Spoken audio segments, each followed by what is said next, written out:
Hi everyone, it's Maya from WholesomeYum.com, and today I'm showing you how to make almond flour biscuits. These keto biscuits are super buttery. It's one of my favorite things about them. They have this awesome, delicate crumb. You're gonna absolutely love these. Okay, so this is gonna be one of the simplest keto recipes you've ever made. You only need 5 ingredients to make these, or 6 if you count the salt, and they're ready in less than 30 minutes. If you love easy keto recipes like this one, ones that don't have a lot of ingredients, ones that are quick to make, I post recipes like this all the time, so subscribe to my YouTube channel and you'll be notified. You'll be the first to know when they're up.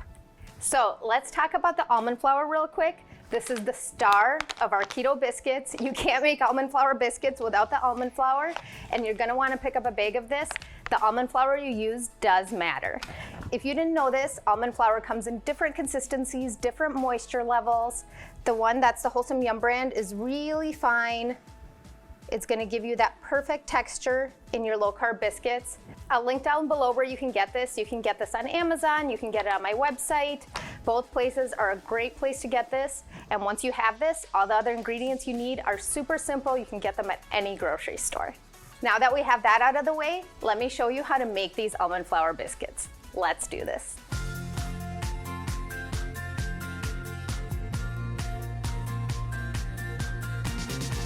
We're going to start by lining a large baking sheet with parchment paper. This one is a nice size, not too big, not too small. I'll link the one I use down below, but any sheet this size will work. Now we're going to make our dough. Start with 2 cups of Wholesome Yum almond flour, and we're going to add 2 teaspoons of baking powder. Make sure your baking powder is fresh and gluten-free if that's important to you. And add half a teaspoon of sea salt. Now we're going to whisk it all together. I like to use a whisk instead of a spoon or spatula. This way you can get rid of all the lumps and your dough is going to end up nice and smooth. We're gonna set that aside, and now we're going to whisk 2 large eggs. Crack them into the bowl and then whisk. We want these to get nice and fluffy. Set that aside as well. And now we're going to measure out the butter. You need 1/3 cup of butter. That's going to be 5 tablespoons plus 1 teaspoon.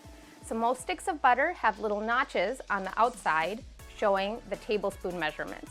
So you're going to cut 5 of the tablespoon measurements and then cut about 1/3 of those for the teaspoon, for a total of 5 tablespoons plus 1 teaspoon. We're going to place the butter into a bowl and then melt. You can melt it in the microwave or in a double boiler on the stovetop, up to you which method you prefer.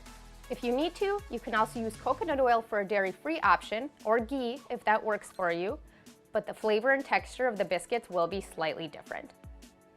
Now we can add our wet ingredients to the bowl with the dry ingredients.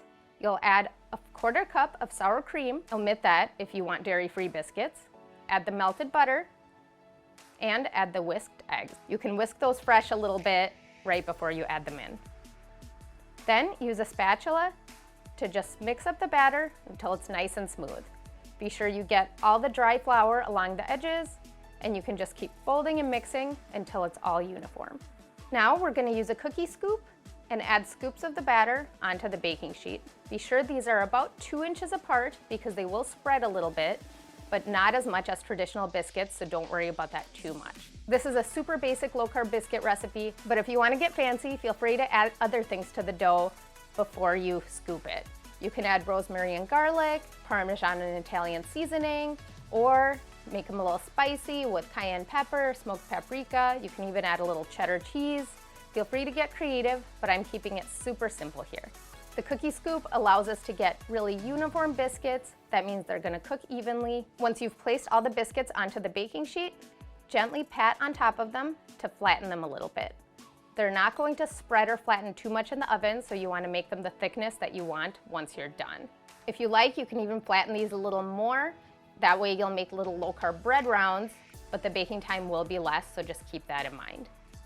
Bake these in the oven for about 15 minutes, give or take. Check on them a little bit before they're done, just to make sure. They're ready once they're firm and golden. These keto biscuits are delicious right out of the oven, but I like to let them sit for just a minute or 2. That way they firm up a little bit more, they're less likely to fall apart. It really improves that inner texture. It's pretty much been a couple minutes as I've been saying this, so I'm gonna go ahead and move these to a plate.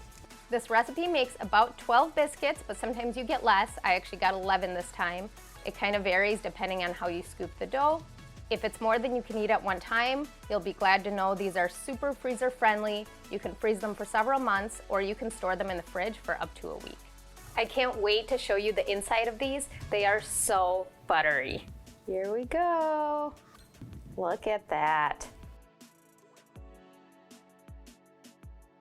That was so good. I wish I had something to serve these with right now. They go so well with soups or salads or your cup of coffee in the morning. I want to know what you like to serve these with. Leave me a comment and let me know what your favorite way is to serve these almond flour biscuits. And if you make these, be sure to snap a photo, post it with #WholesomeYum so that I can see it. See you next time on Wholesome Yum, where I show you easy, healthy, and keto recipes, all with 10 ingredients or less.